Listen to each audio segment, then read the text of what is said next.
Il ne chante pas, mais il décrypte toute l'actualité éco pour nous. Bonjour Nicolas Barret. Bonjour Jean-Philippe. Des riches de plus en plus riches. Depuis 30 ans, les inégalités de revenus se sont considérablement accrues dans les pays développés. C'est un rapport des économistes de l'OCDE qui nous dit ça.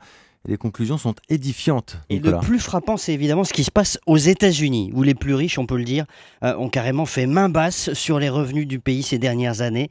Les 1% des plus riches percevaient 7% des revenus au début des années 80. Aujourd'hui, Jean-Philippe, ils en touchent 22%, 3 fois plus. On ne voit ça nulle part ailleurs. Il y a 3 pays où les 1% les plus riches touchent 12 à 13% des revenus, c'est le Royaume-Uni, l'Allemagne et le Canada. Dans tous les autres, ils représentent au maximum 10% des revenus du pays. En France, on est à 8,5%. Ça fait quand même beaucoup. Oui, mais attention, il ne faut pas confondre non plus inégalité et écart de revenus. Il y a des écarts de revenus dans toute société, c'est normal.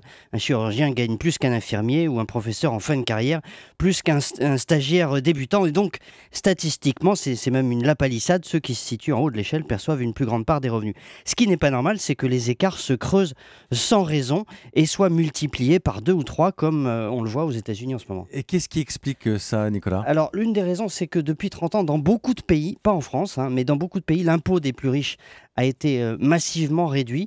Une autre raison, mise en évidence par l'économiste français Thomas Piketty, qui fait un malheur en ce moment aux États-Unis, eh bien, c'est que le patrimoine des plus riches a progressé plus vite que les revenus. D'ailleurs, aux États-Unis, on en revient presque à une situation que l'on connaissait au 19e siècle, au siècle de Karl Marx, quand le capital et les revenus que l'on en tirait étaient concentrés dans les mains d'une infime minorité.